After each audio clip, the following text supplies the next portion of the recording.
하나님 말씀 시편 107편 되겠습니다.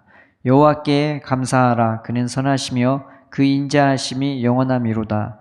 여호와의 속량을 받은 자들은 이같이 말할지어다. 여호와께서 대적의 손에서 그들을 속량하사 동서남북 각 지방에서부터 모으셨도다. 그들이 광야 사막길에서 방황하며 거주할 성읍을 찾지 못하고 줄이고 목이 말라 그들의 영혼이 그들 안에서 피곤하였도다. 이에 그들이 근심 중에 여호와께 부르짖음에 그들의 고통에서 건지시고 또 바른 길로 인도하사 거주할 성읍에 이르게 하셨도다. 여호와의 인자하심과 인생에게 행하신 기적으로 말미암아 그를 찬송할지어다. 그가 사모하는 영혼에게 만족을 주시며 줄인 영혼에게 좋은 것으로 채워주심이로다. 사람이 흑암과 사망의 그늘에 앉으며 공고와 쇠사슬에 매임은 하나님의 말씀을 거역하며 지존자의 뜻을 멸시함이라. 그러므로 그가 고통을 주어 그들의 마음을 겸손하게 하셨으니 그들이 엎드러져도 돕는 자가 없었도다. 이에 그들이 그 환난 중에 여호와께 부르짖음에 그들의 고통에서 구원하시되 흑암과 사망의 그늘에서 인도하여 내시고 그들의 얽어맨 줄을 끄으셨도다. 여호와의 인자하심과 인생에게 행하신 기적으로 말미암아 그를 찬송할지어다. 그가 논문을 깨뜨리시며 쇠빗장을 꺾으셨음이로다.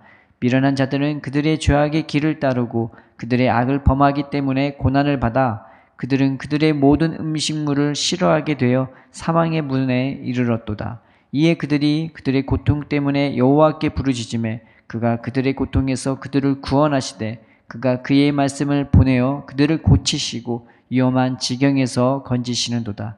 여호와의 인자하심과 인생에게 행하신 기적으로 말미암아 그를 찬송할지어다. 감사제를 드리며 노래하며 그가 행하신 일을 선포할지로다. 배들을 바다에 띄우며 큰 물에서 일을 하는 자는 여호와께서 행하신 일들과 그의 기이한 일들을 깊은 바다에서 보나니 여호와께서 명령하신즉 광풍이 일어나 바다 물결을 일으키는도다. 그들이 하늘로 솟구쳤다가 깊은 곳으로 내려가나니 그 위험 때문에 그들의 영혼이 녹는도다. 그들이 이리저리 구르며 추현자같이 비틀거리니 그들의 모든 지각이 혼돈 속에 빠지는도다. 이에 그들이 그들의 고통 때문에 여호와께 부르짖음에 그가 그들의 고통에서 그들을 인도하여 내시고 광풍을 고요하게 하사 물결도 잔잔하게 하시는도다. 그들이 평온함으로 말미암아 기뻐하는 중에 여호와께서 그들이 바라는 항구로 인도하시는도다. 여호와의 인자하심과 인생에게 행하신 기적으로 말미암아 그를 찬송할지로다. 백성의 모임에서 그를 높이며 장로들의 자리에서 그를 찬송할지로다.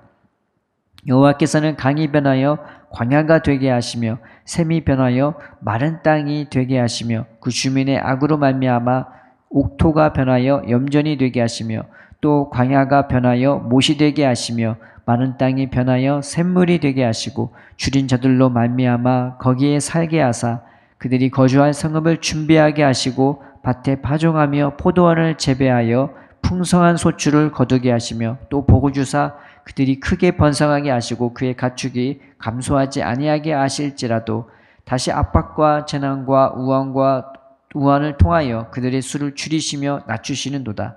여호와께서 고관들에게는 능욕을 쏟아부으시고 길없는 황야에서 유리하게 하시나 궁핍한 자는 그의 고통으로부터 건져주시고 그의 가족을 양떼같이 지켜주시나니 정직한 자는 보고 기뻐하여 모든 사악한 자는 자기 입을 봉하리로다. 지혜 있는 자들은 이러한 일들을 지켜보고 여호와의 인자하심을 깨달으리로다. 아멘. 말씀이 좀 길었죠? 오늘 시편 107편은요.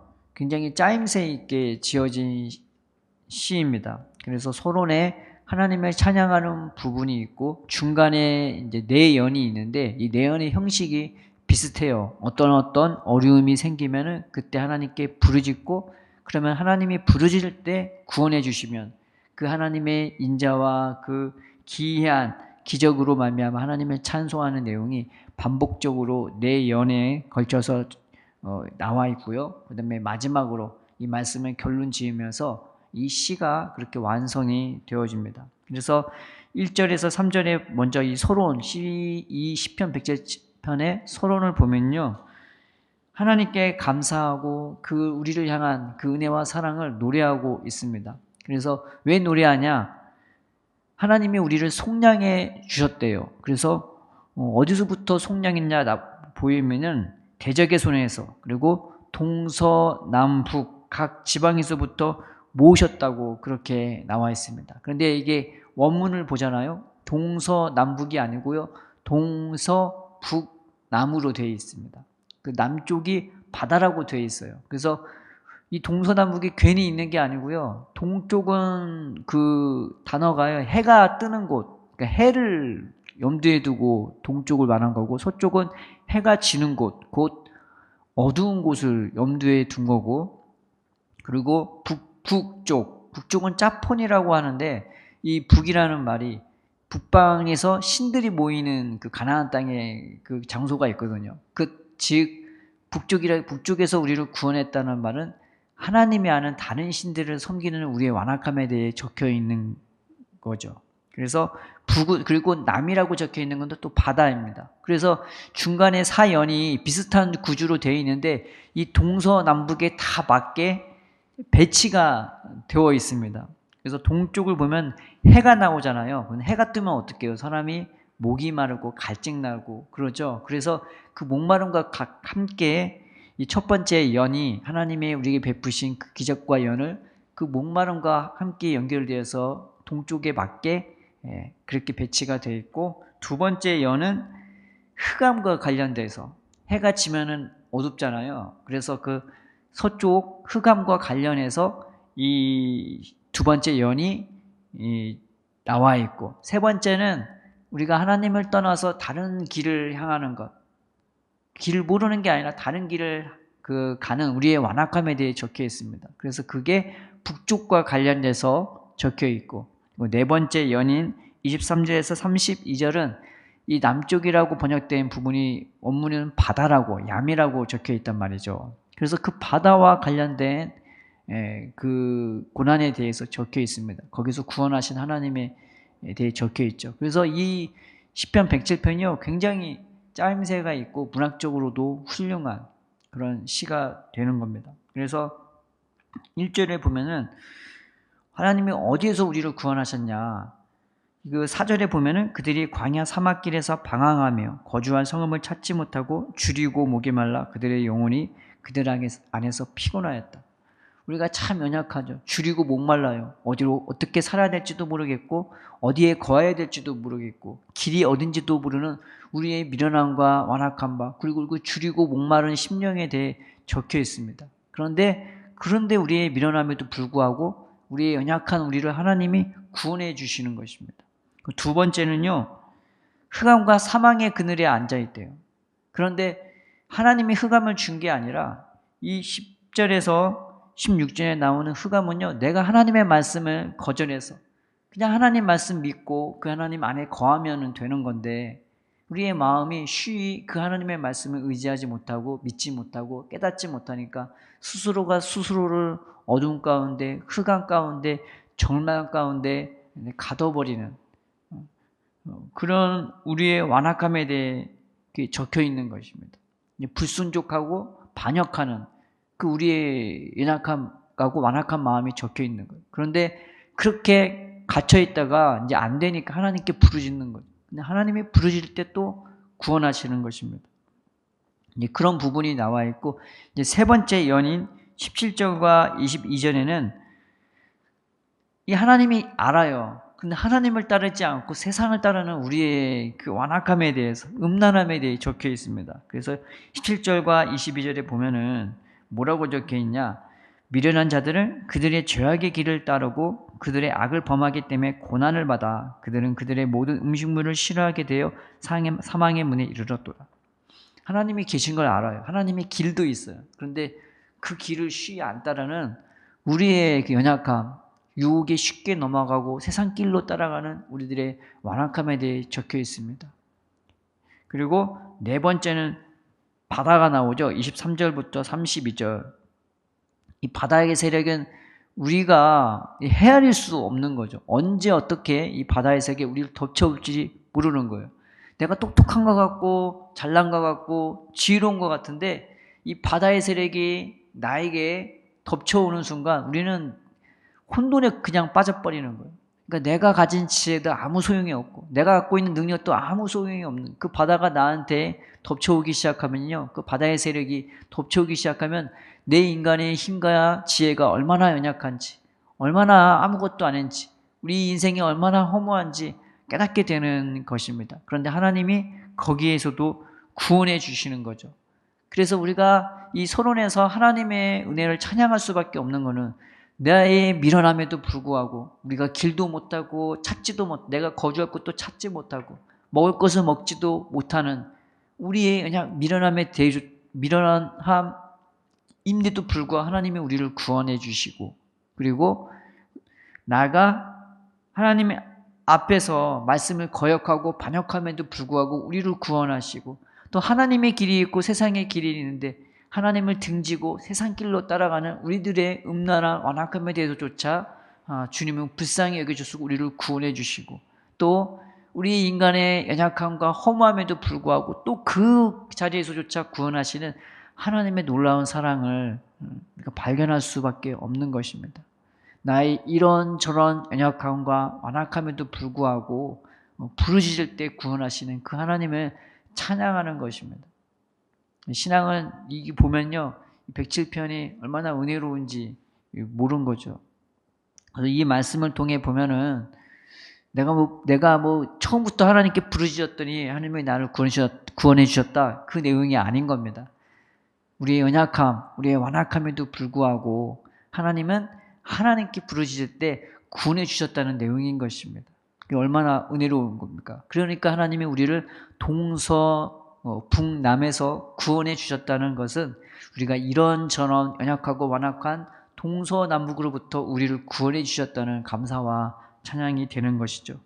우리가 이 말씀을 통해서 깨달을 수 있는 것은 내가 미련하고 연약하고 완악해도 하나님이 나를 구원하지 못할 부분은 아무것도 없다는 것입니다. 그 무엇도 하나님의 구원으로부터 우리를 막을 수가 없는 거예요. 하나님은 모든 것으로부터 우리를 구원하실 수 있으신 분이라는 것입니다. 그러니까 우리가 낙심하지 말고 우리가 너무 절망에 빠지지 말고 하나님께 나아가는 우리가 되었습니다. 두 번째는 하나님은 언제 구원하시냐? 부르짖을 때 구원하세요. 내가 연약하고 내가 완악하고 내가 음란하고 내가 인생에 너무나 아무것도 아닌 것 같을지라도 하나님은요, 그 모든 것들을 우리한테 떨쳐내시기 위해서 주 안에서, 하나님 안에서 이 모든 것을 극복할 수 있도록 하나님은 우리를 낮춰버리세요. 왜 낮추시냐? 하나님을 발견하게 하기 위해서, 하나님을 찾게 하기 위해서, 하나님이 어떤 분인지를 알게 하기 위해서. 그래서 우리가 믿음으로 살고 사랑으로 살고 겸손으로 살 수 있도록 우리를 이런저런 연단과 고난을 허락하시는 이유인 것입니다. 그래서 하나님은 언제 응답하시냐면 부르짖을 때 응답하세요. 오늘 말씀 중에 내가 연약해도 부르짖을 때, 내가 음란해도 부르짖을 때, 내가 연약해도 미련해도 부르짖을 때, 내가 아무것도 없이 무능력한 자가 되었을 때도 부르짖을 때 하나님은 구원해 주셨습니다. 우리가 세상 것은 그렇게 열심히 살면서 하나님께 부르짖는 것은 뭐라고 얘기하냐면 보통 이렇게 힘들게 예수 믿어야 되냐고 얘기해요. 여러분 세상 일 살아가는 거 보면은 너무 열심히 일하잖아요. 정말 생명 바쳐 일하지 않습니까? 먹고 살기 위해서라면 수단과 방법을 가리지 않거나 먹고 살기 위해서라면 이것저것 다 참고 그렇게 돈 벌고 먹고 살기 위해서 힘을 쓰는데, 하나님에 대해서는 좀 힘을 쓰고 애쓰면은 왜 이렇게 예수 믿는 게 힘드냐고 말하는 건 좀 억지 같아요. 우리가 우리의 마음을 다해서 하나님께 기도했으면 좋겠습니다. 하나님, 나를 구원해달라고. 이 세상에서 끝나지만 저 영원한 하나님의 나라, 하나님의 주신 영광을 바라보면서 내가 주님께 더 마음을 쏟고 주님께 더 부르짖는 우리가 되게 해달라고 우리가 하나님 앞에 기도했으면 좋겠습니다. 그래서 하나님은 이런 것들을 통해서 또 높이기도 하고 낮추시기도 하십니다. 하나님은요, 이 세 번째로 우리가 높아지면 낮게 해주시고 낮아지면 높게 해주십니다. 높아졌을 때 낮춘다 했을 때 이 높아졌다는 말이 좋은 의미가 아니라 세상적으로 봤을 때 교만하거나 완악하거나 좋지 않은 것들을 표현한 거죠. 근데 그때 주님은 낮추셔요. 낮추셔서 겸손한 마음으로 사랑으로 우리를 높여주시는 것입니다. 모세는요, 자기 양떼가 아닌 하나님의 양떼를 쳤죠. 하나님이 언제나 네 양떼 잘 돌봐라 그렇게 말하신 적이 없습니다. 모세 보고 종이라고 하고 내 양떼를 네가 잘 돌보라고, 네가 잘 인도하라고. 근데 모세는요, 그 백성들을 위해서 늘 부르짖었습니다. 다윗도 늘 부르짖었고 이스라엘 백성이 출애굽에서부터 나오는 길 중에 그들은 늘 하나님께 부르짖었습니다. 사무엘도 늘 부르짖었고 성경에 나오는 엘리야도 삼손도 하나님 앞에 부르짖었습니다. 부르짖지 않는 사람이 없었고 거의 다 부르짖는 사람들이었습니다. 하나님은 그렇게 고난을 통해 낮춰주시면서 그들이 기도할 때, 부르짖을 때에 그들을 구원하시고 그들을 새롭게 하시고 그들의 길을 인도하시는 것을 우리가 말씀을 통해 볼 수도 있고, 심지어 예수님조차 늘 하나님 앞에 부르짖지 않았습니까? 우리가 부르짖는 마음으로 하나님, 내가 하나님밖에 내 인생에 응답자가 없으면, 인도자가 없으면, 구원자가 없으면 깨달아서 오늘 하루도 부르짖게 해달라고, 이거 힘들다고, 예수 믿는 거 힘들다고 그렇게 말하시는 것이 아니라 내 마음 중심을 주님 앞에 쏟아붓고 하나님이 나를 구원하실 때까지 내 안에 있는 모든 절망과 흑암을 다 벗겨내시고 빛으로, 밝음으로, 확신함으로 우리를 인도하실 것을 믿고 주님 앞에 나아가 응답받는, 구원받는 저와 여러분 되기를 주님의 이름으로 축원드립니다. 주님이 우리를 사랑하시고 우리를 참으로 아끼십니다. 살아계신 하나님 아버지 감사합니다. 오늘 우리가 주님의 말씀을 배웠습니다. 하나님 아버지, 이 말씀을 통해서 하나님이 우리를 얼마나 사랑하시는지, 아끼시는지, 우리의 연약함에도 불구하고, 우리의 미련함에도 불구하고, 우리의 완악함과 우리의 음란함에도 불구하고 기어코 우리를 낮추시고 또 부르짖게 하시고 구원해 주시는 그 하나님을 배웠습니다. 오늘 하루 살 동안 낙심하지 말게 하시고 절망하지 말게 하시고 어려운 일이 있을 때, 괴로운 일이 있을 때 먼저 주님께 부르짖는 우리가 되게 하여 주시옵시고, 또 부르짖을 때 주님 우리 마음을 새롭게 하셔서 우리에게 믿음을 주시고 때로는 환경도 변화시켜 주시는 놀라운 은혜도 허락하여 주시옵소서. 주님께 모든 걸 맡기고 감사하며 예수님의 이름으로 기도드립니다. 아멘.